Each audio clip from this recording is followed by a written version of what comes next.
this blessing and mercy and this ruqsa from Allah subhanahu wa ta'ala, and not to say that, Ya Allah, thank you, but no thank you, but I will rather pray my full salah.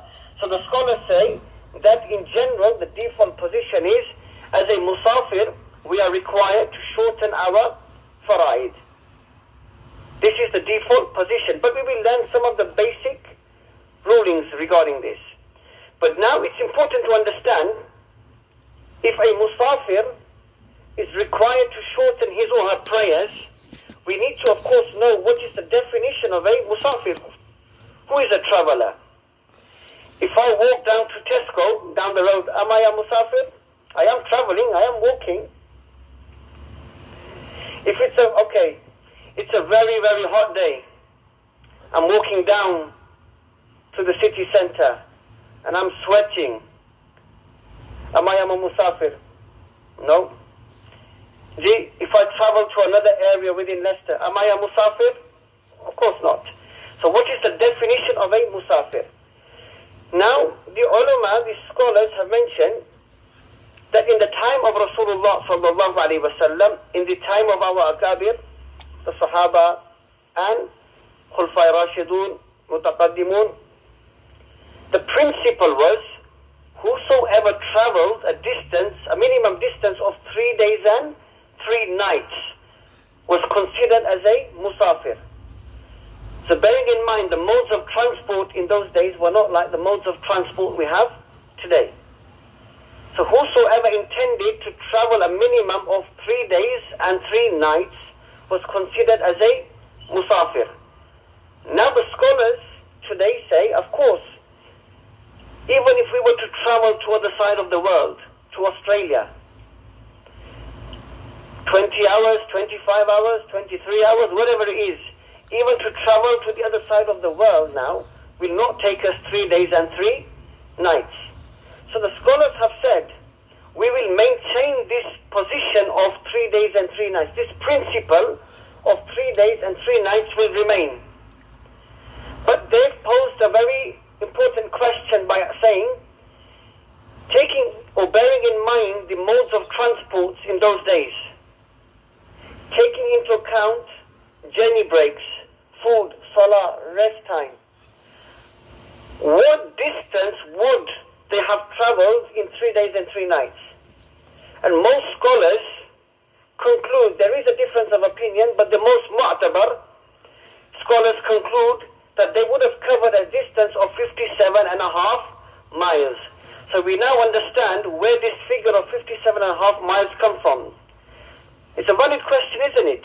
That why not 60 miles, why not 20 miles, why not 5 miles? Where does this figure come from? This figure, or this distance of 57.5 miles, is based on the usul, on the principle of 3 days and 3 nights. But now, what 2 conditions need to be met? As long as these 2 conditions are fulfilled and achieved, one becomes a musafir. The 2 conditions are to have firm intention of travelling 57.5 miles or more, i.e. that principle of 3 days and 3 nights. So if one has a firm intention, so for example, if I have a firm intention that I am now going to travel to London, in the next hour I'm going to travel to London, I have a very firm intention, and fulfilling my firm intention, I leave the residential boundaries of my city or town. So just to give you an example, we are traveling to London, which is clearly more than 57.5 miles or more. We've now just gone to the M1 south. We have now left the residential boundaries of our city. At that point now, we are a musafir. We will be classed as a musafir. We don't need to accrue 57.5 miles, as long as we, number one, have a firm intention and leave the residential boundaries of our city or town or vicinity. We are now classed as a musafir, as a traveller. So let's say down the M1, 15 miles, 20 miles down the road, we stop at a service station. It's Salatul Asr time, for example. We have only accrued 20-something miles. We have not accrued 57.5 miles, but our intention is to accrue. And we have left the residential boundaries of our cities. At this point now, for Salatul Asr, we will pray Qasr, meaning the 4 fard will become 2 fard. So this is the understanding of who a musafir, a traveler is. But the scholars mention that if we praying behind a muqim imam, muqim means resident, musafir means a traveler.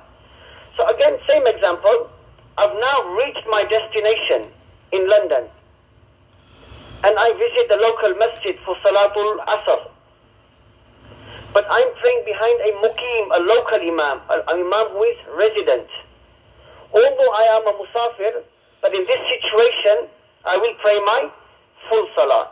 So this is the only situation as a musafir that I can think of that we will pray our full salah. If we praying behind a muqim, i.e. a resident imam. But if we're praying individually, or if we are making jama'at, forming a congregation, and everyone within the congregation is also a traveler, then the imam, who is a traveler, or if we are praying individually, we will pray Qasr. And this means our 4 fara'id of Dhuhr, Asr and Isha will become 2, but the 2 fard of Fajr will remain as 2, and the 3 fard of Maghrib will remain as 3. Now, another ruling, that once you reach your destination and you are staying there for a couple of days, what do you do once you reach your destination?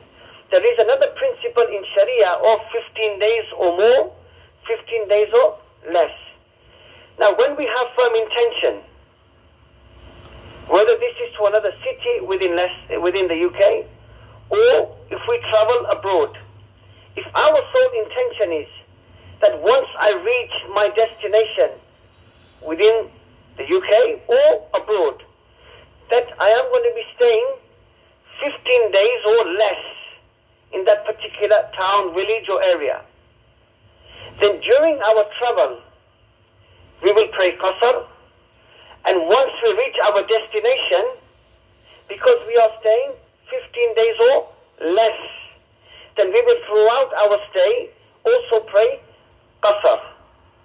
With the exception of if we praying behind a local muqim resident imam, then we shall recite our full salah.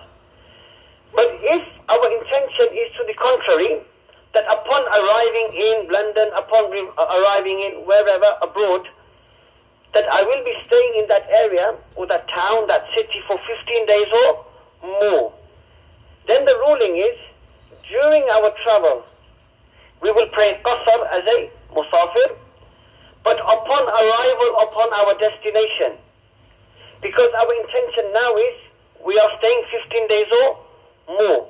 So upon arrival at our destination, we will pray our full salah. Because we are no longer a musafir.